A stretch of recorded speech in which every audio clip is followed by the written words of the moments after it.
That is plugging your ears with your own chakra. Fu mentally nodded, thankful for her Biju's advice and guidance. Fu did as Chimay suggested, but came up with a plan that would make Dosu think she was still vulnerable. Rushing back in with a determined expression only faster, Fu raced in with a fist hook to strike Dosu against his bandage-covered cheek. Dosu shook his head at the futile effort and brought his arm again, only this time his other hand was holding a kunai. Melody arm. Concerto. This sound was different from the first because instead of a singular note this sound felt like an entire orchestra. Fu paused and let her body tense before uttering a fake cry of pain to lure her enemy in, looking at Dosu with a mock-pained expression as her orange eyes shimmered with anticipation. Dosu took one more step towards Fu, and that was all the mint-haired Kunoichi needed for her plan to be sprung. Fu threw her arms at Dosu, and with a small grin on her pretty face that had Dosu raising an eyebrow in curiosity. Nanabi's secret art. First hive. At Fu's command and by proxy Chimay, the king of all insect life beetles, were flung out at the startled mummy. These beetles were even more durable and powerful than the Aburam's bug partner. Dosu waved his arm at the hive of insects, getting them to fly away from being swatted by the metal device wrapped around his arm. The once void of emotion eyes of Dosu were now filled with irritation and anger, all of which was directed at his opponent from Tokigaku. Dosu quickly jumped in front of a kneeling Fu with his arm raised over her head with a grin, straining the fabric wrapped around his face. This is the end for you, girlie. Melody arm. Grand finale. Dosu dropped the metal contraption on top of Fu's head, making her wince from the impact, but to his shock, there was no sound coming from his melody arm. What's happening? Why is there no sound? Dosu shouted, which came out muffled. Fu grinned from under his arm, looking right up at him with the look of someone who had just executed a plan perfectly. It looks like my hive has nested inside of that musical appendage of yours. Dosu looked down to see the beetles from earlier falling out of each hole in the metal, effectively plugging up the musical device. Dosu moved to kick the bug girl for ruining his moves, but found his legs to be immobile. And that would be my Nanabi secret art. Second hive. Dosu looked down to see two huge centipedes wrapped around his legs coming from the ground below him, keeping him in place. When Dosu looked up, Fu was gone and then his world went black. Techmate mummy dude. Fu said with a grin as she moved her hand from the back of his neck, letting him fall to the ground in a blissful state of unconsciousness. The centipedes retracted back into the ground and the beetles disappeared into the tree line. The sight of an air force of bugs was enough to make a few of the civilians watching skin crawl. The proctor went over to check on Dosu and saw he was suffering from extreme chakra exhaustion, so he hurriedly called for the medics. Fu looked up to see Naruto giving her a small smile that made her blush, resulting in some teasing from Chimay. Combat field. A few minutes into the fight, Yuna watched as the blue sky overhead slowly changed and morphed into the black sky of the night. Yuna blinked with a blank expression as smoke rose up into the air, showing a house on fire with screams of panic permeating the air. This sight was something familiar for the diver helmet-wearing Kunoichi from Iowa, but didn't startle her one bit. Yuna watched as a small child ran into the burning home with tears filling the small child's eyes. The small pond on the side of the house ran black with the soot from the ash of the burnt house. Yuna took a deep breath and turned her back on the raging inferno, taking a few steps away, allowing her to look into the star-filled sky with a longing gaze in her eyes. The focused look was replaced by a faraway look, a look of love, but also a look of loss in her gray eyes. Yuna shook her head, getting the focused look back in her eyes, as she remembered just where she was and what she was doing. This is the Jinjutsu you chose for me? You don't even have enough control to show me my true nightmare, just the beginning. Yuna allowed a mischievous smirk to cross her beautiful face as she held a single hand sign, her own chakra flaring up from use. Demonic illusion. Mirror heaven and earth change. Kin blinked once because one moment she was moving in to kill the Iwa chick who she trapped in her Jinjutsu, then the next she was walking into a dark room going deeper and deeper. She didn't know why she was walking further in, but she just couldn't help it, like something was drawing her in, enthralling her. It was the literal fly walking into the spider's parlor situation, but with the art of illusions. Kin gasped in fright when she came to look at the back of the man who frequented her nightmares. She questioned herself for the reason of his appearance as she tried to sneak off before he noticed her, however the man's head turned mechanically, showing his gold eyes and pale skin, then unnerved the Odo Genin. This man was the leader of Atagakur, one of the legendary Sannin, Orochimaru. The man had taken her sister figure Taiya from her when they were children, and he hated him ever since. But there was always that lingering fear that the snake man would come back and take her as well to do Kami knows what. Then Orochimaru gave Kin a disturbing grin that made the Kunoichi take a step back, and to her horror, her back collided with a wall preventing her escape. Orochimaru slowly morphed from a man into a giant white snake with small gold eyes, but purple rings around those golden eyes. The snake bared its fangs, and with one long hiss it launched itself at a screaming Kin, and then everything went black. Yuna strolled up to Kin with her hands folded behind her back and poked her with her toe a few times, getting no response. I think she's out. Genma's sweat dropped as he cleared his throat. Winner by knockout, Unanera. And that was day 1. Chapter 8. Brackets 3 and 4. Survive the cut. Combatant booth. Narumi stood at the rail, her eyes glancing around the stadium frantically in search of the sight of her wayward brother. Not having any success with the search, a frown came across her face as she tightened her grip around the railing. Narumi wanted nothing more to show Naruto just how strong she had become, more than even Kushina could even imagine, but it would seem that Naruto had other plans. Even if Naruto was late, she just couldn't believe that he would miss his match, especially considering who his opponent was meant to be. She believed her brother would show up. Narumi sighed and smiled sadly at Naomi, who knew exactly what she was thinking. Sasuke too took notice of Naruto's uncharacteristic absence, but unlike the sorrow Narumi felt, he was feeling even more arrogant than he was moments ago. Sasuke crossed his arms over his chest and closed his eyes with a victorious smirk on his face. I knew that loser wouldn't show up to fight me. The power I gained was meant to kill that man, it would surely be enough to kill that loser. Hokage-san or not, I am still in Ichigo. Sasuke assured himself, ignoring the fact that Ino was trying to hang from his arm, seeing as how her long-time rival was finally out of the picture. With one last look out for her brother, Narumi relented on her search and hopped down onto the field at the proctor's behest. She channeled some chakra into her ears to tune out the arrogant ramble of the Odo shinobi, not that he noticed. When Narumi caught the proctor's questioning glance, she killed the chakra filling her ears and nodded her head slightly. The proctor had an amused smile on her face, knowing just what Narumi had done, but said nothing. The first match of bracket 3 begins now. The proctor exclaimed, getting a roar of approval from the anxious crowd. Zaku couldn't help the cocky grin cross his face when he finally got to face his opponent in the tournament. What Zaku was looking at was nothing more than a spoiled princess that would be an easy win. Zaku started to laugh rather boisterously with a firm shake of his head, getting Narumi to tilt her head in confusion. I can't believe this. They gave me one of the princesses to fight. Well, who am I to spit in the face of a gift? I hope you are ready to lose, girly. Zaku shouted with a dark grin on his face. Why are most guys just like you? They are idiots with superiority complexes that usually die early because they overestimate themselves. Where have all the real men gone? I mean, look at you. Nothing special. Narumi said almost disappointedly with a small noise of disapproval. The entire crowd went ooh at the rather stinging insult directed to the raven-haired shinobi from Mitagakur. Zaku went red-faced in anger at the Kunoichi's insults, but couldn't come up with an intelligent response of his own. Snarling viciously, Zaku opened his palms, displaying 2 small black holes in the middle of both of his palms. I do see why it matters for a self-righteous bitch like yourself who is about to be dead. Say goodbye. Zaku shouted with anger as he started to channel the chakra through the tubes in his arms that were implanted into him by Orochimaru to try and create something akin to a living puppet. Narumi narrowed her eyes, and a faint blue glow started to take shape inside of the black pits in the middle of his palms. Wind release. Decapitating airwaves. The gathered chakra burst from the holes in his palms, thrusting forth a sharp wind wave that forced Narumi to retreat as the wind slammed down in front of her, cutting into the ground. This is ridiculous. The attacks aren't all that strong, it is just the number of them that are keeping me from closing in on him. Narumi assessed the situation, continuing to avoid the airwaves that the Odo teen was blasting out while cackling maniacally. There was a pause in the waves coming at her, taking that chance Narumi raced forward, hoping to score a few meaningful blows during the pause. It turned out to be a mistake because just before Narumi could reach Zaku, the blue in has increased to be twice as large. I won't be able to dodge that in time. Ninja art. Shield main. Wind release. Severe decapitating airwaves. With his triumphant call, a much larger and faster wave of wind blasted towards an incoming Narumi. Just as it looked like the deadly wind was about to cut Narumi up, her blonde hair wrapped around her, protecting her from the deadly impact behind the wind technique. Zaku gnashed down on his teeth, seeing the Konohagakure Kunoichi protecting herself from his most lethal attack. Narumi released the technique, silently thanking her perverted godfather for teaching her a few of the hair techniques he had developed over the years. Letting her face come back into play, Narumi sent Zaku an eerie grin as she raced forward again. Zaku's eyes closed in pain as his jaw snapped back behind the surprising strength in Narumi's uppercut blow. Despite managing to stay on his feet, Zaku lurched forward when there was a sudden impact in his gut. Looking up at Narumi with a clear alarm on his once cocky face, Zaku cursed out loud, not finding anything. Narumi, already on the boy's left, brought down the point of her elbow on the back of his head, making him crumble down onto the ground. You thought I was a weak little girl, but in reality the one who was weak was you. You couldn't even force me to use an elemental. Narumi said, looking down at Zaku with a frown before sighing and putting a more comfortable smile on her face as she waved at the cheering crowd. Winner by knockout, Narumi Namaki's Uzumaki.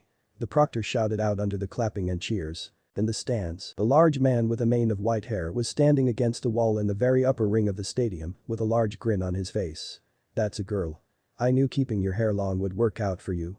Jiraiya praised one of his protégés with a giant grin on his face. If the white-haired hermit had it his way he would be doing his research, but Minato pretty much threatening to use him as practice for the Flying Thunder God made Jiraiya agree to hang around for security purposes.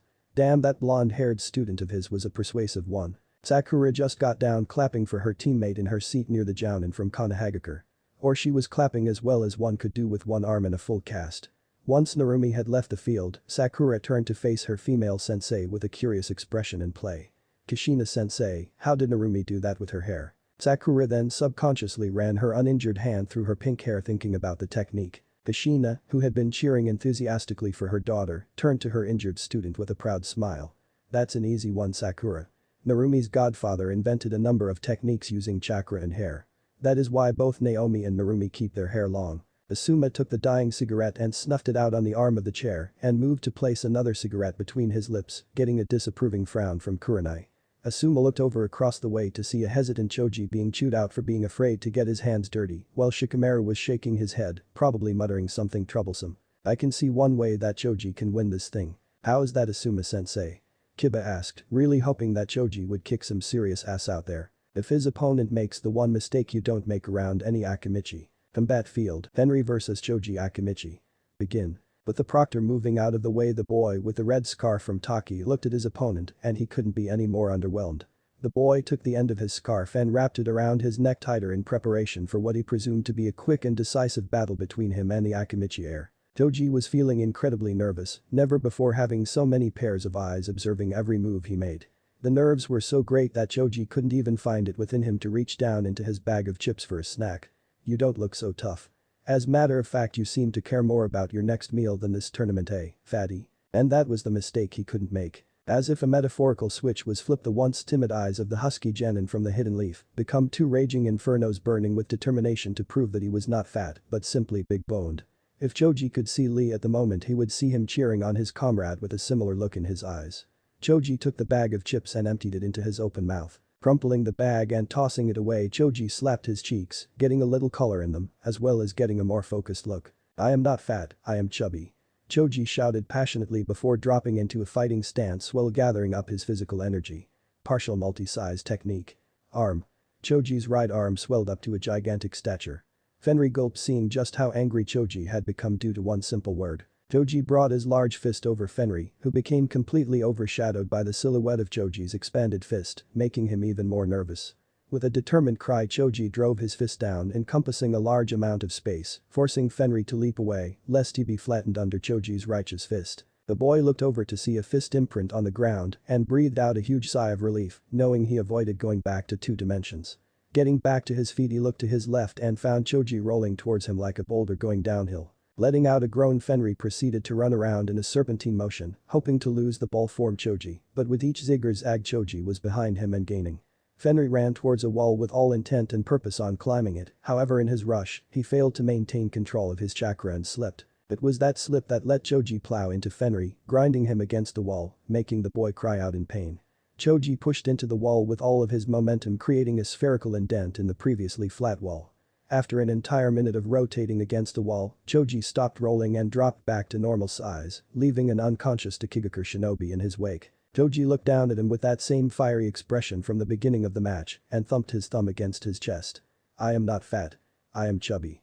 With one last nod, Choji walked away from the unconscious stocky teen, leaving the proctor to proclaim him the winner. Combatant booth. Ino, who took enough time from fussing over Sasuke to watch Choji's first fight, was now left with her jaw hanging so wide a bug could easily come zooming in. She was in awe of how ferociously that her chubby teammate had fought. The Yamanaka heiress had thought for sure that Choji would lose, not making her look so bad in case she had lost, but all of that was irrelevant now that Choji won. "Oh no, what if I am the only one on our team to lose in the first round? That would be humiliating." Ino thought while bringing her thumb to her mouth and chewing on it nervously. Oblivious to their teammates' plight were the Nara and Akimichi heirs, who were chatting happily. Or at least Shikamaru was, while Choji was blushing under his best friend's praise. Choji waved his hand as if to fend off the flattering words when he turned to the team's Kenweichi with a warm smile. "Good luck out there, Ino." Ino just brushed off Choji's wish and walked down the steps leading to the field of combat. "What's with her?" Choji asked his smart friend, returning to munching on his snacks to restore the chakra he had used during his short battle with Fenri from Tokigaku. Cleaning out his ear with his pinky finger and flicking it away with a lazy shrug of his shoulders, Shikamaru answered. Who knows, women are troublesome, especially the blonde ones. Shikamaru then buried his hands in his pockets, waiting for the next match to begin. His rather blunt statement got an angry click of the teeth from a certain sandy-haired blonde kunoichi from the village hidden in the sand. Narumi said nothing because her focus was on searching for the still-absent Naruto. Combat field, Ino stood across from Haku observing. No, examining her with an intensive gaze that did not bother the ice user at all.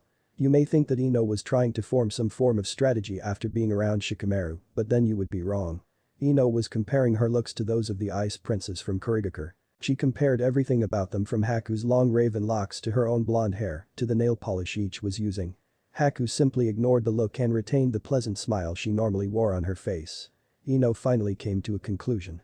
Kami is gorgeous. No. I can't believe that. I'll beat her. Releasing a faint growl, Ino reached behind her into her ninja tool pouch for a handful of shuriken which she unleashed on Haku. Haku reacted instantly by disabling the flying, black stars with her projectile of choice. Gritting her teeth behind her pursed lips, Ino reached for another tool, a kunai, and threw it directly at Haku. Haku, thinking nothing of the attack, threw another, but that was when she saw the sizzling explosive note tied to the loop on the kunai. The explosion kicked up a layer of dust that a swirling wind turned into a cloud of dust that encompassed the entire field. Ino brought her forearm up to cover her mouth, keeping her from inhaling any dust from her explosive kunai. Ino's eyes darted left and right searching for Haku, who she had lost when the kunai exploded, starting the whole thing. Ino's eyes went wide when a flash caught her attention, making her stumble back, avoiding a downward slash. Ino saw that there was a blade that looked like ice with a serrated back. The handle of the blade was a dark gray with a light blue stripe running down each side with a snowflake as a pommel. What is that? Haku was now standing in front of Ino with a frigid gaze on her face, a stark contrast from the welcoming smile she began the match with, her clothing slightly burned from the intensity of the explosion. Haku knew the only reason the female Yamanaka was able to avoid the attack was because of the way that the light reflected off of her blade of ice. Haku was hoping that the cloud of dust would remove that problem, but all the cloud did was hide their battle from the eyes of the stadium. Zabuza-sama always told me to keep things hidden as long as possible. I need to finish this before the stadium becomes aware of my blade. Snowfall. Sheer cold. Haku held her sword, snowfall backwards, changing the flow of her chakra, changing the blade from a solid ice to that of a snowy wind confined to one space.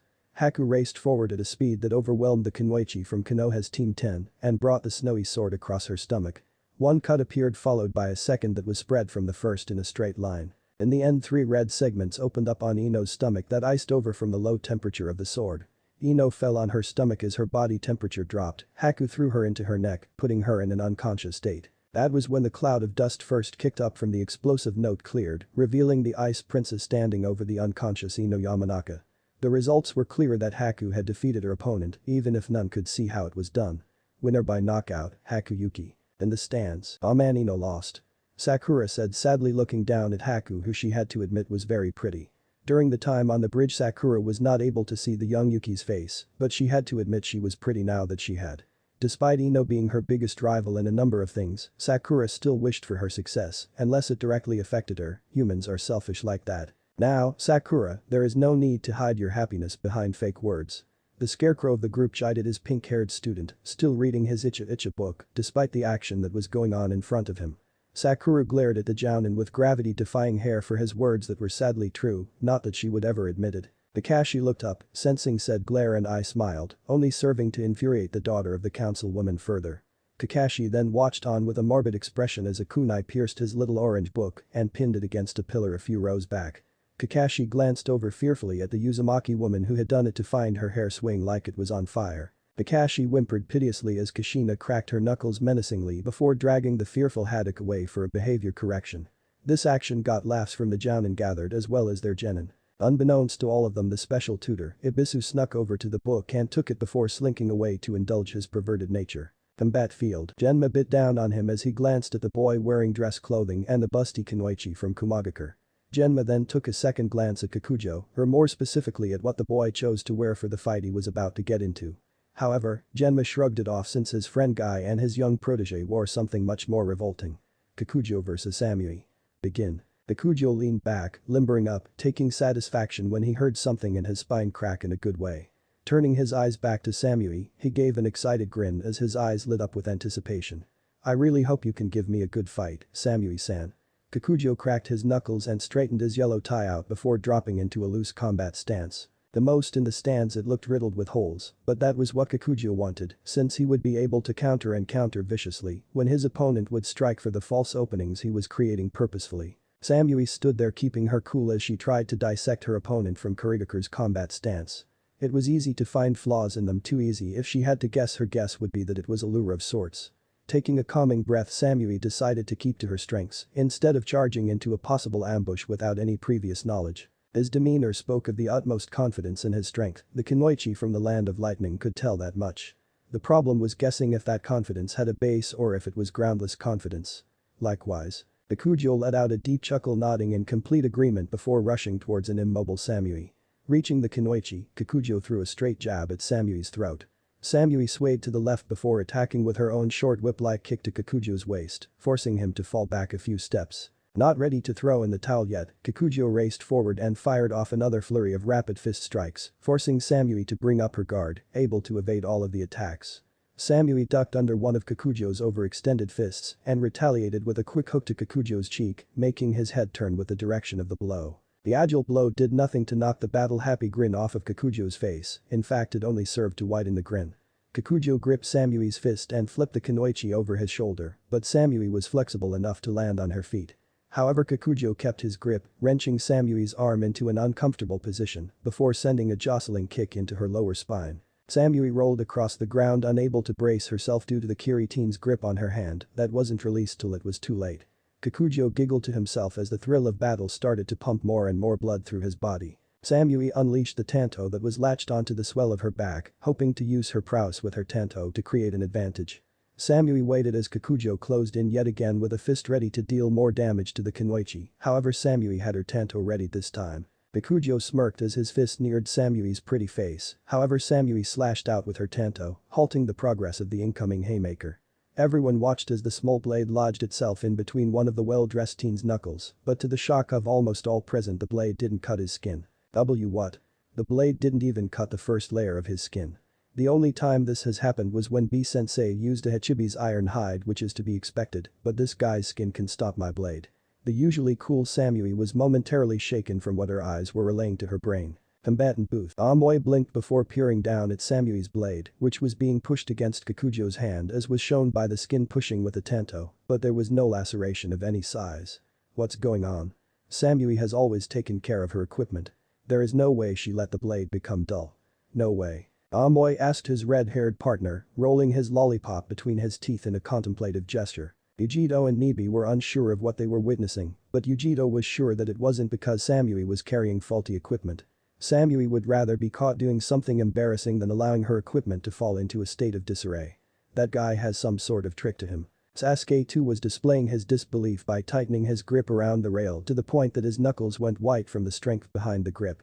The Uchiha Sharingan glaring brightly at the Kiriten in hopes of unraveling the mystery being presented, but ultimately finding nothing but a growing sense of frustration for his efforts. Just what is he? Shikamaru, who was standing next to the fuming Uchiha, just sighed as was the norm with a slight shake of his head, with an annoyed sigh coming from his mouth. It seems even more troublesome people are appearing. I really don't want to fight that kind of guy. The Nara, who had no problem engaging in sloth-like behavior, let his thoughts be known. Naomi glanced down at the still grinning Kikujo with a rather serious look on her normally easygoing face. It just goes to show you that there are all kinds of shinobi in this world. Naomi said rather wisely as she watched Samui try to comprehend what she was facing. Her words got a nod of agreement from her sister. The other two shinobi hailing from the village hidden in the mist opted for silence, not wanting to spoil their teammates' theatrics. Something they sadly had come to expect from the well-dressed shinobi. Combat field. Samui tried to put more force behind her tanto in hopes that the added pressure would break through her opponent's strong defense. Kikujo shook his head at the futility of the Kunoichi's effort to cut him up. Only seen to the eyes of the cage watching and those on the field, a sudden burst of light yellow energy knocked the Kumagakure Kunoichi's tanto into the air. Acting upon the shock of what happened, Kikujo lashed out with a quick kick that Samui managed to avoid by instantly leaping back when she was disarmed. Samui furrowed her brow and never saw anything like she had just witnessed. Samui readied a kunai with an explosive tag wrapped around the hilt, knowing that without more information, her chances of winning were slim at best. Frowning with concentration, Samui tossed a kunai the Kiri shinobi, who no doubt saw the attack coming, but did nothing to erase the grin he had sported since the initial moments of the match. Kikujo leaped back when his back came in contact with a tree that he had failed to notice, his eyes reflecting a brief startle when the kunai reached him and rang the arena with a resounding bang. Samui waited for the area of impact to clear with a calm demeanor, but on the inside she was waiting anxiously to see if the last attack bore any results. The smoke cleared and chuckles came from the area where the well-dressed shinobi from Kurigakure was seen. When the smoke from the fire cleared, Kikujo was seen with his arms crossed over his chest, with one eye open looking around wildly. Samui looked to see that the tree around him was unscathed, showing that he did indeed take the blast from the explosive note. To her silent ire, Kikujo's flimsy black dress shirt was not even ripped or singed, so the question was how Samui didn't have the answer. Kikujo blew on his hands childishly in an effort to rile up the poised kunoichi. Man, oh man, that one stung something fierce. That is some high-quality equipment you have there, lady. Kikujo said with a sing-song voice as he dropped himself back into a loose combat stance. Samui's eyes narrowed at the shinobi for his nonchalance, but he seemed rather passive as well. Samui could use that because without being pushed she was allotted more time to try and solve the riddle across from her. Samui finally realized that it was not confidence that had the team from her so loose but arrogance. Arrogance and passiveness meant that the boy would be very susceptible to defeat. If I can't deal physical damage in that way, then why not try alternative means? Samui closed one of her eyes and held her fingers in a circular motion. Bringing her one eye to the self-made scope, she positioned her hand, which was pointed like the barrel of a gun, so that the grinning Kikujo was directly in her crosshairs. The two fingers she had pointed started to glow from the tips, alerting Kikujo as to impending danger. Lightning release. Flash transfer. There was a bright flash that blurred Kikujo's vision, however, hearing the sound of crackling he rolled to the left, and not a moment too soon, as the bolt of lightning ripped through the tree before striking the stadium wall. Kikujo let out a sigh of relief at being able to avoid being cursed by a large amount of volts, not a pleasant feeling, he was sure. Kikujo looked up and groaned when he saw Samui aiming it once again. Scrambling to his feet as Samui fired another shot, Kikujo ran off in a circular motion, making it difficult for Samui to keep an accurate shot on his springing figure. Samui tried to aim ahead of Kikujo, but he would make a slight hesitation in his step to throw off her aim, making her frown with annoyance. To Samui's eye, Kikujo seemed to slow down after a while of running, urging her to take her shot, which she did. Kikujo, seeing how the beam of lightning was coming straight for him, whirled around to face the oncoming rush of voltage bravely. Just when it seemed that he would score a hit, Kikujo put his hand out and the lightning died without so much as a scratch. The crowd was baffled at what they saw, but Samui's eyes shimmered with recognition, finally being able to see what was happening to all of the attacks she was performing. Kikujo grinned while shaking the hand that was glowing with a yellow film of energy. Well, now that the cat is out of the bag, so to speak, why don't I show off my arsenal? Ryuku. Tommy gun blaster. Everyone minus those from Kiri watched on in shock as a cyclone of yellow energy began to morph in front of the grinning shinobi until it took a final shape. The stock shifted outwards before connecting to the main gun of the body, followed by the creation of the barrel of the gun that stretched out a bit. There was a handle connected to the main body of the gun just behind the trigger, and in front of the trigger was a round drum, followed by another handle connected to the barrel. The Tommy gun was finished off with a brilliant yellow glow that made the crowd all admire the weapon created. Samui with the rest of the crowd, shinobi included, were all clueless as to what a Tommy gun was, but they correctly assumed that was what he had pointed at the blonde kunoichi. The trigger on the gun was pulled, and suddenly the gun fired bullets of the same brilliant yellow hue at the shocked Samui. Shaking out of her daze, Cloud Kunoichi proceeded to evade the bullets. However, the foreign attack scored a few hits that clipped her shoulder and shins, leaving burnt skin, making the girl cry out in pain. With one eye open, Samui watched the drum get pulled from the gun and a new drum materialized out of thin air. Eyeing down the pain, Samui channeled chakra into the muscles in her legs and shot off at Kikujo, who was trying to reload the gun, a glaring weakness in the. Samui reached him before he could finish and slammed an open palm against his chest, making him lose control of the gun. Lightning release. Depth charge. Samui then funneled a bolt of electricity with enough power to blow a ship sailing in water, hence the name. Samui let a small smile form on her face when she saw Kikujo's head slump, his shadow his eyes making the kunoichi believe it was her win. Kikujo started to laugh again, making Samui frown at him until she followed his gaze down to see her hand was planted firmly against an armor consisting of the same energy from earlier. Kuryoku. Kevlar armor. It is really a handy little thing, ain't it? I mean, it just saved me from feeling my nervous system getting jump-started by your lightning show. Before Samui could respond, Kikujo hit Samui with a rather crude headbutt, sending the Kumonin stumbling back in a slight daze. Samui tried to shake the cobwebs as Kakujo watched on with a grin, hoping to showcase more of his rather special talents for the world to see and know his name. Page booth, Ryoku. The aged Tsuchikage said aloud, tasting the word as his brow furrowed as he tried to recall from his many decades of service to find anything like he was seeing from the Kiri shinobi, but to his frustration, he couldn't recall anything like it. The Mizukage, sensing her elder counterpart's confusion, decided to inject some clarity into the situation at hand. Ryoku honor the energy release is something special limited only to Kakujo. He has the ability to create many things with his strong body energy. It is similar to that of the Uzumaki aside from the fact his chakra does not have the sealing or binding abilities that the Uzumakas have been known for. Mei informed her fellow Kage with a demure smile and a proud gleam in her barely opened eyes. The Kazuki-age glanced over to Kage from the village hidden in the mist with an intrigued look in his usually blank eyes. Do you know who the boy's parents are? The Wind Shadow asked in hopes of obtaining a few members of the family that the boy came from, then stabilize a clan of energy release users in Suna, thus elevating his position in the shinobi world. At that, the Mizukage's smile dropped into a somber frown as she looked down at the field while shaking her head. Sadly, we do not. My subordinates found Kakujo near the end of the war with no family, and there are no records on his lineage either. We tried to have his memories searched, but the boy has repressed it all to the extent that he has forgotten they existed in the first place. Minato's blue eyes focused on the armor that the Kurigakure shinobi was currently wearing with interest. He, like most, had never seen anything like what Kakujo was creating, and he was naturally curious. The Kevlar armor looked like a flak jacket, but much more advanced than what they had. Where does he get the information on the things he creates? They are quite incredible. He said that the designs come to him in his dreams. I do not press on that matter. Mei answered in a slightly cooler tone when speaking to the Hokage, still upset with their refusal to aid them in their battle against Igura, causing thousands upon thousands of unnecessary deaths to befall Mizu no Kuni. Irakage was gripping his chair so tightly it started to give way to his monstrous physical strength. Come on, Samui. Combat field. Samui was grasping at straws now because it seemed that none of her ninjutsu or taijutsu attacks could crack that energy release of Kakujo's. She thought about using her Ranton, storm release, to try and crack that pesky armor technique, but then she wouldn't have the ace for the next round for Haku. And then to add to the problem, the few bullet wounds she had inflicted upon her were burning something rather fierce. The Cloud Genin knew that she needed to finish this and finish it right now.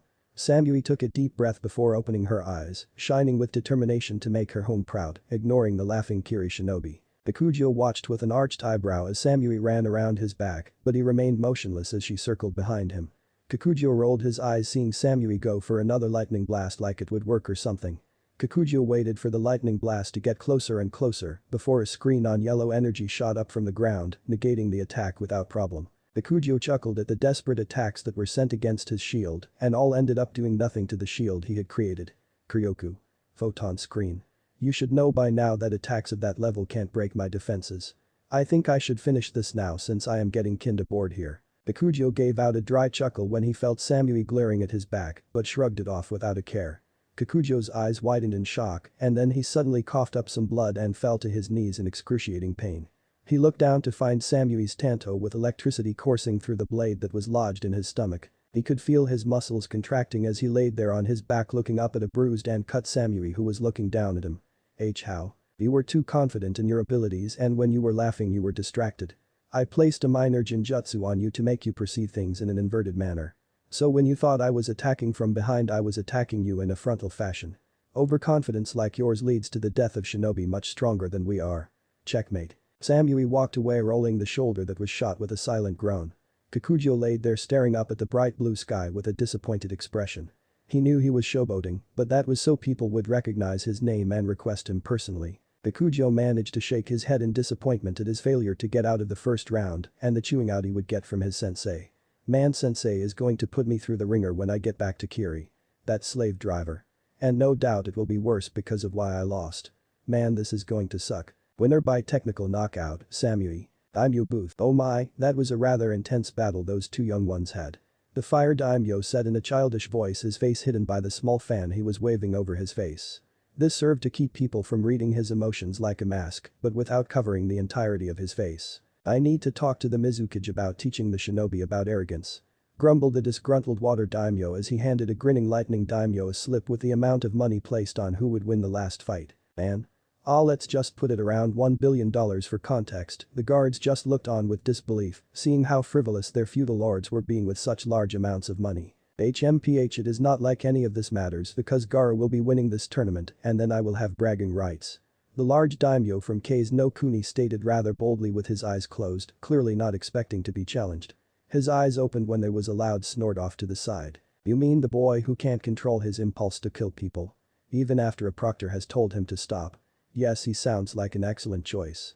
The daimyo from the land of earth asserted himself by voicing his skepticism in the wind daimyo's choice. The fire daimyo giggled behind his fan at the antics of his fellow daimyo, and then there were still more fights to be had. Combat field. Tajiro pushed his glasses up his face and lowered himself with Hiramekure lowered down in perfect balance with his center of gravity. Amoy spat out the stick that once held a candy at the end while gripping his own blade while staring down the hidden mist swordsman with a serious gaze leveled on the boy. Both swordsmen were anxious to see what a style from another village could do when put up against their own. Chijiro was the first to speak with a small smile that displayed his pointed teeth. I look forward to seeing your capabilities as a swordsman, Amoy-san. I can say the same. Amoy replied casually before he and Chijiro rushed forward at the same time, getting the crowd to rave seeing two similar styles clashing. Chijiro swung his larger blade, forcing Amoy to falter and avoid the strike. Amoy quickly went on to create a plan of attack, seeing that not only did Chijiro's blade have a longer reach but greater defense capabilities. Man, those Kiri blades sure make having duels difficult.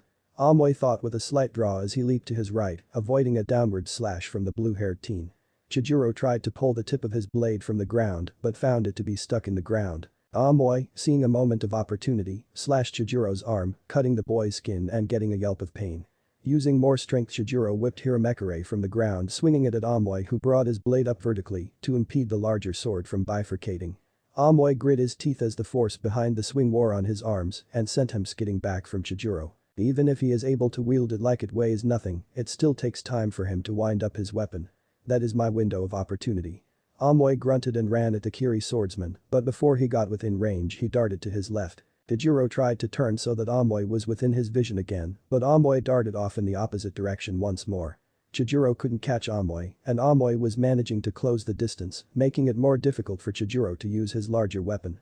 Amoy lunged in, however, Chijiro flipped his blade, parrying the stab with the width of his sword. Chijiro pushed Amoy back and lashed out, slicing Amoy across the stomach, or so he thought. Amoy dropped into a cleaved log in front of Chijiro.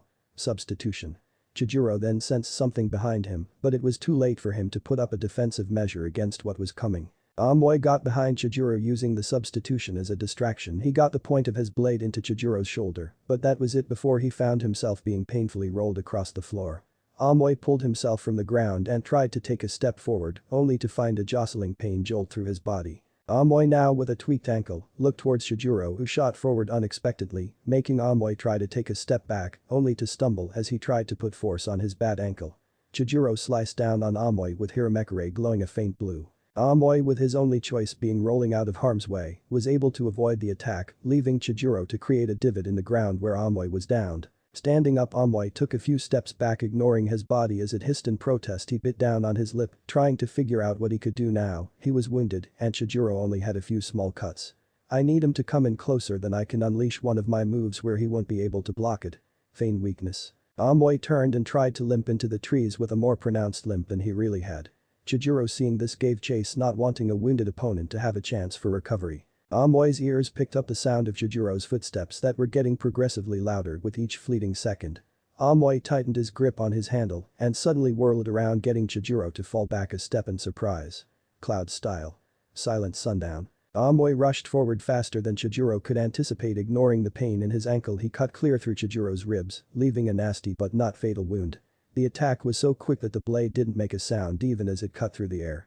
The attack also proved too quick to allow Chijiro time to lift the heavy Hiramekure in time to fend off the slash. Amoy, who was facing the opposite direction of a wide-eyed Chijiro, let out a sigh of relief, knowing that the match had come to an end and he could get treatment. His post-match plans were cancelled when he heard a splash behind him that made him turn to find a puddle of water. That was a Mizubunshin. But when did he have time to do that? Amoy wondered aloud as he looked for Chijiro, who was nowhere to be seen, but Amoy wouldn't release his guard. Chijiro then appeared in front of Amoy with the use of a Mizu-shunshin, getting Amoy to focus in on him. I had time to make a water clone when I sent you tumbling away during the earlier sword exchange in the match. Well, I tucked myself away to learn your style. Good thing, since that cut would have put me in the hospital for quite a while. I was hoping that the clone would make him lax his guard, but it only heightened it. Tajiro let out a mental sigh since it was going so well thus far, but he also couldn't finish Amoy since he was quicker than him. Power could not do a thing if you can't score a hit. Combatant booth. Whoa, that Chijiro guy must be strong to be able to swing that huge blade the way that he does. Fu said while looking down Chijiro as he tried to contemplate how he could catch the faster shinobi from Kumagakure. Fu's mood had taken a drastic change for the better since one of her tormentors, or who others called teammates, was gone. Haku, who was standing near the mint-haired Jinchuriki from the village hidden by a waterfall, nodded in agreement with her words. Chijiro is such a timid man in daily life, but when he gets onto the battlefield that all changes, it always amazes me. Haku had no issue with serving some compliments for her teammate, who no doubt earned them. Come on Amoy, get your ass in gear. Karui shouted with her hands cupping her mouth to amplify her shout. Standing behind her, Samui and Yujito shared a concerned glance with each other, seeing the same thing. Yujito crossed her arms and shook her head softly as she looked down at the field. He really needs to do something because he is favoring his ankle more and more as the match goes on. If it keeps up like this, Chijiro-san will no doubt overtake him. Yujito said aloud, getting a small nod from the bandaged Samui and an angry frown from Kari. Shikamaru, who early had been looking very uninterested, was now watching the match with a high amount of scrutiny because whoever won the match would be his opponent in the next round, assuming he beat Tamari. They both use swords, but their styles seem entirely different. But both require them to be within close range to their opponent. Shikamaru analyzed the battle as it started up once again. Combat field. Tajiro advanced on Amoy with Hiramekure elevated above his head, and with a silent determination, he swung it down on a hampered Amoy. Amoy, not able to get away in time, was forced to brace himself and take the blow by guarding with his katana. Amoy grunted and his back was slammed into a tree and his katana flung into the air some feet away. Amoy was panting heavily as he looked at his katana buried in the earth over in the distance. Amoy rolled under a slash from Chijiro that cut down the tree and wrapped his hand around his katana and got back to his feet with a great amount of effort. But as much as he could rushed forward with his blade pointed directly at Chijiro, cried out his next attack. Cloud style. Swift skies. Chijiro, seeing the path of the straight lunge, positioned his massive weapon to deflect the smaller one's attack, but then to his shock Amoy leaped into the air and his katana fell down on Chijiro's shoulder. Chijiro cried out painfully as he felt the harsh steel impact his shoulder, making the bone crack slightly. Chijiro bit down on his tongue and flailed his blade towards Amoy, wildly forcing the Cloud team to retreat again. Amoy grunted in pain when he landed, but before he could move his injured ankle gave way and he fell to a kneeling position. Chijiro grunted when the stabbing pain spread down his arm as he thrusted Hiramekure into the ground and went through a series of hand signs. Amoy, sensing the attack was coming, tried to stand but failed as the pain was just too much to stand any longer. Water release. Stormy blockade. A violent blast of water came from Chijiro's open mouth and collided with the Cloud shinobi. Amoy couldn't keep his footing and was swallowed up by the technique and washed down the field straight into one of the walls. The crowd in the front row leaned over the rail to try and see what was going to happen next. Amoy opened his eyes after being deposited rather harshly against a wall that rattled his entire skeletal structure. It seemed to see that Chijiro was already standing over him. Directing an open palm in front of Amoy, a spherical orb of water sprung from his palm and trapped the Kumagakure genin within. Water release. Water prison. It would be best for you to give up now, Amoy-san, or else you might drown inside of my prison. Chijiro advised his opponent with a friendly smile, ignoring the sweat that was dripping down his brow from the physical fight between him and Amoy. Amoy gasped in shock when he saw the orb of chakra-infused water closed in around him, letting water slide down his throat. Choking slightly, the water bubbled as he coughed up the water. Finally getting a breath he could hold, he looked around to see if he could escape. The obvious point to attack would be where Chijiro's hand was connected to the prison, but to Amoy's ire, he found moving to be impossible. Amoy silently cursed his predicament before locking eyes with Chijiro, whose words had reached Amoy's ears. Seeing no other option, Amoy begrudgingly nodded his head, conceding defeat. Chijiro lets the prisoner go, dropping Amoy to his knees, allowing him to get the oxygen he was deprived of while inside of the Hiramekure. Chijiro walked over to Amoy and offered to help him up, which Amoy gladly accepted. The crowd all applauded the show of good sportsmanship as the proctor declared Chijiro the winner. In the stands, that was pretty awesome. Say, how come we don't have shinobi who use swords like those two did? Kiba asked, still feeling the high of watching such an intense clash between the two swordsmen that had captivated the audience and most of the genins. Akamaru barked, supporting what his human partner was asking, saying. Hinata tapped the Inyazuka heir on the shoulder, garnering his attention, which got her to look down at her fingers. Kiba-kun, you are forgetting about Naruto-san. Hinata reminded her teammate of getting a defiant scoff from the feral-looking teen. Kiba always tried being the alpha male, yet Naruto acted the part, whereas Inyazuka spoke the part. While Kiba both Kiri and Kumo focus highly on their Kenjutsu, while Konoha focuses on formation-based units, and that is why there aren't as many swordsmen in Konoha also because of bloodlines.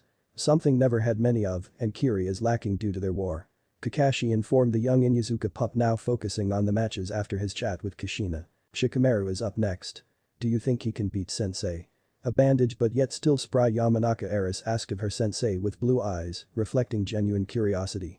Asuma could tell that his student was still sore from her early round loss, but he was proud that she wouldn't let that turn her into some sort of cynic. Asuma let out a plume of smoke from his mouth and rubbed his bearded chin with a contemplative glance directed at the sky. Well, that's hard to say, Ino. We both know how Shikamaru can be even lazier than a sloth at times. I just hope the magnitude of these exams will remedy that at least partially. Asuma closed his eyes and shook his head. Or at least I hope it does. Combat field. Shikamaru bit down a displeased groan when he recognized the look the fan-wielding Kunoichi was giving him, a look of feminine fury. Shikamaru cursed Choji for convincing him to try until he had secured his promotion to the rank of Chunin. He glanced up at the clouds which only made Tamari's anger grow, believing that the Nara heir was not taking her seriously. Man, this is such a troublesome tournament. I really wish my mother would let me just live an ordinary life with an ordinary girl, but no, I need to be a shinobi. Shikamaru released a tired sigh that finally made Tamari snap at what she perceived to be a disrespectful gesture. Snapping open her fan and waving it at the reluctant, pineapple-haired shinobi from Konoha, she grinned watching the sharp blast of air traveling at Shikamaru, who didn't seem like he planned to move. Tamari's easy win was snatched away when the shadow-manipulating shinobi suddenly moved to his left, avoiding the wind attack created by the giant war fan. Tamari started to backpedal as she watched a shadow stretch from her opponent and slither on over towards her. She quickly kept her retreat along with random movements to her left and right, but Shikamaru wasn't a Nara for nothing. He had seen that obvious tactic coming and split his shadow to snare the Kunoichi. Tamari's eyes widened and she cursed herself for being hurt at SP easily, and just when it looked as if she was about to be caught, the shadow stopped like the strain on the stretch had reached its limit. Tamari held her breath waiting for the two shadows to pincer in on her, but when nothing came, she allowed herself to look back at Shikamaru, who had a strained grin on his face as a bead of sweat made its way down his temple. I was so close to getting her, but it seems she is out of my reach if only slightly. Troublesome. Tamari calmed down and leaped back just for comfort before she began to try and calculate the distance Shikamaru's shadow could reach. Shikamaru, noticing what she was doing, took a kunai dressed with an explosive tag and threw it at Tamari, hoping to break her train of thought. Tamari, storing the information away, swung her fan upward, creating a rising wind that knocked the kunai high into the atmosphere where the tag went off. He wanted to keep me from learning his reach, and then when the tag went off he would use my lessened field of vision to get me with his shadow. Despite his lack of drive, he is dangerous. Tamari thought with a growing respect for the resident Nara genius of her generation. Tamari took the offensive, opening her fan some more to show off a second purple sphere in the middle, which had Shikamaru arching an eyebrow in curiosity. Tamari with a small shout threw another wider and faster blast of wind at Shikamaru, who didn't have enough time to move, so he had to brace himself behind a cross guard. The Nara heir moaned out in pain when his body was slammed into the unforgiving ground. Shikamaru looked up at the clouds with a strange expression as he forced himself to stand back up and continue his fight with the Kazukija's daughter. Shikamaru turned to face Tamari, only this time her giant war fan was opened up all the way and she was holding it behind her back with an arm. Tamari revolved on her heel, throwing another blast of air at Shikamaru. Wind release. Wind scythe jutsu. Shikamaru, who heard the name at the last moment, leaned back to his left, but the wind still cut his cheek, letting blood flow free from the laceration. Shikamaru dabbed his palm on his cheek, wiping the blood off his cheek and rubbing dirt into the wound and clogging the cut up. Tamari gave Shikamaru a wide grin seeing the blood she had drawn. Shikamaru knew that he would need to avoid the rest of her attacks, or he would find himself in pieces deposited around the arena. Shikamaru took off running to avoid another wind from the fan-wielding Kunoichi. Tamari growled after a few minutes of cat and mouse with the team from Konoha. She was getting irritated. The ground was carved all around from the number of shots that she fired off, each with no success. Why wouldn't you stay still? Stopping running is annoying. Tamari demanded, firing off another scythe wind at Shikamaru, who shocker ran away from the attack. Shikamaru kneeled down and sent his shadow at Tamari, who chuckled at the desperate and rather obvious attack. Shaking her head, the sandy blonde from Sunagakur jumped back and as she expected, the shadow stopped a few yards in front of her. Looking up at Shikamaru, she shook her head at the smirking air. For someone who is said to be a genius, you're quite dumb. Maybe genius is thrown around in the hidden leaf, usually when someone figures out an attack pattern you change it.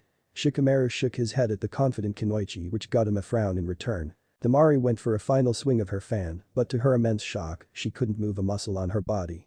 Shikamaru glanced down, allowing Tamari to do so as well, and see that their shadows were linked to each other. I wasn't just running. I was stalling for time. I knew you would figure out my reach, I planned for that, I wanted that. Once you figured it out you would get confident and sloppy. The sun and clouds move, and that means the shadows move as well, the closer that we get to sundown the longer my reach. Damari was left speechless as Shikamaru told her his plan, and that was then that she realized that the teen in front of her was already 3 moves ahead and probably had a backup plan as well. Shikamaru reached into his kunai pouch and held it in his hand. However, Tamari didn't have a pouch on that side, so she was holding nothing. I suggest you forfeit, otherwise you will lose your life. I'll throw this kunai at you, and I won't even release your shadow to give you a chance to dodge it. Damari gave the Nara heir her best glare for a few moments before sighing and nodding her head in acceptance. I give up. She conceded regretfully. Winner by surrender, Shikamaru Nara. Combatant booth. Narumi looked around anxiously as the next 2 fighters made their way down for the second to last match of the first round. There was still no sign of Naruto, and his match was next. Narumi couldn't lie to herself, she was nervous something happened to her brother. Her head snapped to the side when she felt a hand on her shoulder, but eased up seeing it was her sister. Take it easy, Narumi-chan, Ai-san will be here, and then he will kick the arrogant Uchiha around the arena. Naomi assured her sister since she had faith that her brother wouldn't miss the chance to play Sasuke in his place in front of the eyes of the world. Who would miss that chance? Narumi looked at her sister for a few minutes before relaxing and giving her sister a small smile as she nodded her head. Yeah, you are right, he'll be here. Naomi nodded her head with a bright grin, and the 2 siblings walked up to the railing to watch the upcoming match. Combat field. You may as well give up now, Taki Shinobi, because you can't beat me. Look at it as saving yourself from worldwide humiliation. The kunoichi from Kurigakure, Tara, offered her blue scarf to her opponent. Shiku scoffed at the audacity of her offer and the fact that she actually thought she could defeat him. Tara glared at Shiku, obviously not pleased by the amused smirk that was currently on his face. She was offering him a chance to go through a painless defeat, and he was amused. Do you find something I said funny, trash? Tara asked rhetorically, her face contorted into a scowl. Shiku looked at Tara and nodded his head, showing that he did find something funny. Actually, he found the whole thing to be quite the joke. Yes, as a matter of fact, I do find something funny. I find it funny that you believe you can defeat me. The idea is simply laughable. Shiku shouted while running through a series of hand signs, leaving Tara to fume at his words. Water release. Water dragon's pressure cannon. A dragon created from water came up behind the scroll that Shiku dropped behind his back. The dragon's body curled around Shiku protectively as it glared menacingly at Tara, who took an instinctive step back at its appearance. The dragon's mouth opened, and a small beam of water was fired from its mouth directly at the ground and rising as the dragon's head moved up. Tara, watching the path of the attack, leaped up to avoid the path of the beam. Yet the dragon's head was faster as the beam widened and clipped her ankle, sending her staggering. The dragon's body had become noticeably shorter, telling that it was using its own body to fire the cannon. With his opponent midair and vulnerable, the dragon burst forth and clenched down on Tara, driving her into the ground with its jaw.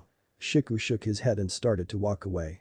Couldn't even take one. Shiku started to walk away with a disappointed look on his face, missing the slight twitch of Tara's hand. Getting up and glaring at the Taki Shinobi, Tara went through a series of hand signs, but was slowed down by the damage done to her from Shiku's last move. Ignoring the blood dripping down her head, Tara grinned as she finished her water release. Scalding intentions. Shiku spun around when he heard his foe's voice and went wide-eyed when a giant wave came crashing down on top of him. The steam from the water whisked up into the air, making those in the front row sweat from the heat. Tara grimaced as she heard her opponent's muffled shouts of pain as the searing water washed over his body. Tara rubbed the back of her hand across the bloodied section of her forehead with a groan as her tired muscles cried out in agony. That's it. Tara looked on in disbelief as Shiku walked through the steam, but she gagged at what she saw. The skin around Shiku's jaw was burned clean to the point where she could see his teeth and jaw. He looked like a B-horror movie zombie. Shiku growled at Tara, which made his exposed jaw move in a very unnerving way. Tara was so enthralled by the sight of his jaw, not in a good way, that she missed the last sign in the series of his water release.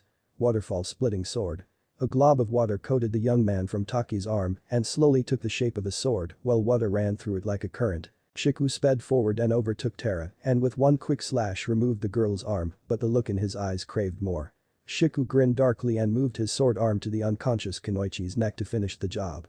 The Suna proctor took that moment and intervened by gripping Shiku's arm and throwing him back, saving the girl's life. Shiku ignored the proctor who went to stop the Kurigakure Kunoichi from bleeding out as he grabbed his blue scarf and glanced down at it for a moment before wrapping it around his jaw, hiding the deformity from the sight of the world. After that little incident between the shinobi from Takigakure and the Kunoichi from Kurigakure, Genma stood there with Sasuke as he called Naruto's name for a third time for him to come down to the field.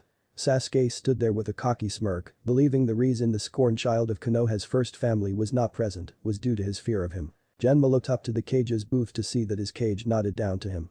Genma cleared his throat. Last call for Naruto Namikaze Uzumaki, please come to the field or you will be disqualified. Then as if a switch was flipped, the audience recognized the name of the shinobi who was being called and went into a hideous uproar. That's the demon brat.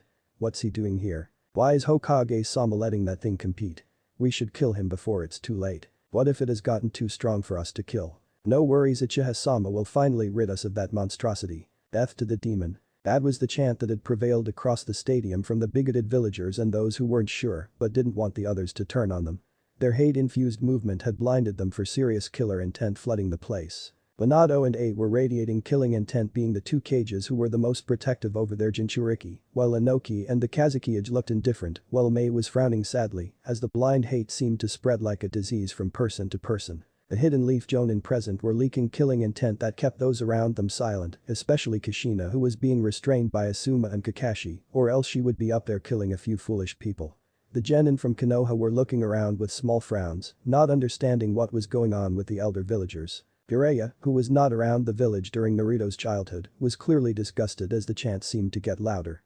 Tsunade, who was in the medic ward, was glaring at the wall as the noise came into the ward because even if she thought Naruto was a brat, he didn't deserve a whole village clamoring for his head. B, Yujito and Fu were all glaring dangerously at the civilians since they knew exactly what the people were talking about, having experienced it at one point in their lives as well. They weren't really shocked to see that the Jinchuriki's curse of hatred had come to Konoha as well. Even Gaara and his mother wanted the blood of the villagers because they reminded Gaara of his own childhood when people often tried to assassinate him. Shikamaru, Choji and Lee were doing their best restraining a livid Narumi and Naomi from going into the crowd and defending their brother's honor. The rage coming off of the two sisters was palpable and made the others who weren't busy contemplating killing Leaf villagers nervous and on edge. That's enough. Minato's furious voice erupted over the stadium, stopping any and all noise dead in its tracks as all eyes flitted over to Minato, who was standing in front of the cage's booth. I will not allow you to insult my son while I am standing right here. How dare you insult the young man who has kept you safe since the day he was born? He was given the Kyuubi's consciousness by my choice, but it seemed that my villagers couldn't see that it was my son right in front of them. Well, not anymore. From henceforth any, and I mean anyone within the village hidden in the leaves, that refers to Naruto's status as the demon or Kyuubi or anything similar, will be dealt a swift death. Minato's edict got a number of smiles from the shinobi all along the arena and looks of outrage on the demon-hating populace. Hokage-sama, you can't be serious. You are being bewitched by the demon. Whatever the foolish man was about to say further was cut off by a kunai piercing his throat. Behind the man was Kushina, her hair waving about with a mother's anger as she pulled the kunai from his throat and Sunshine back to her seat as the Anbu removed the corpse from the aisle. No one else had any protests that they were willing to lose their lives for. And those who were not sure about Naruto being the Kyuubi looked down in shame. Now since Naruto is not, a sudden vortex of black feathers shot up from the ground high into the sky overhead, gathering the attention of everyone in the arena. The feathers were rotating so fast around the vortex that no one could see what was going on within the eye of the tornado, but those who had known the person knew just who was behind the wall of feathers. After a full minute of roaring in the center of the stadium, the vortex died down, showing a teen who was dressed in black shinobi pants and an open vest with a chain mesh underneath. Unlike his old gray vest, this vest was a deep blue color. On the back of each shoulder there was an emblem, one for the Uzumaki and the other the Uchiha fan, separated by a black trident that went down his back. Naruto blew the traditional blank bang that hung over his eyes, and the sight shocked everyone as he opened his eyes. Because in place of his usual stoic azure eyes were two blazing red eyes with 3 tomo in each eye, the Sharingan. Sasuke's whole body started to tremble with anger as he looked into the eyes of his clan. How do you possess the Sharingan, Naruto? You are not an Uchiha. Answer my question, you bastard. Naruto raised an eyebrow behind his hanging bang as he looked into the 2 Tomo copy eyes of Sasuke, with the same bored look as always, but with the red eyes and spinning. Tomo added a hint of memorization. I awakened my eyes just like any Uchiha would. It is that simple. Naruto responded coolly, which only served to make Sasuke seethe with anger. Page Booth, your boy has the Sharingan, Hokage. How is that possible? You do not possess any Uchiha blood in your family. The elderly Tsuchikage asked, staring down at Naruto with wide eyes, never expecting to find the cursed eyes on the teen in front of him. It seemed the shinobi world still had surprises for the man who had met Madara Uchiha. Apparently he does. Was all that the yellow flash could manage to choke out as he slumped back into his chair, still in shock that his son possessed the prized eyes of the Uchiha clan. Yet here was his son wielding sad eyes against the teen who was supposed to be the last Uchiha. Mei was simply staring down in silence with the rest of the stadium at the teen that caught her eye the day before when she finally registered what the fire shadow had said.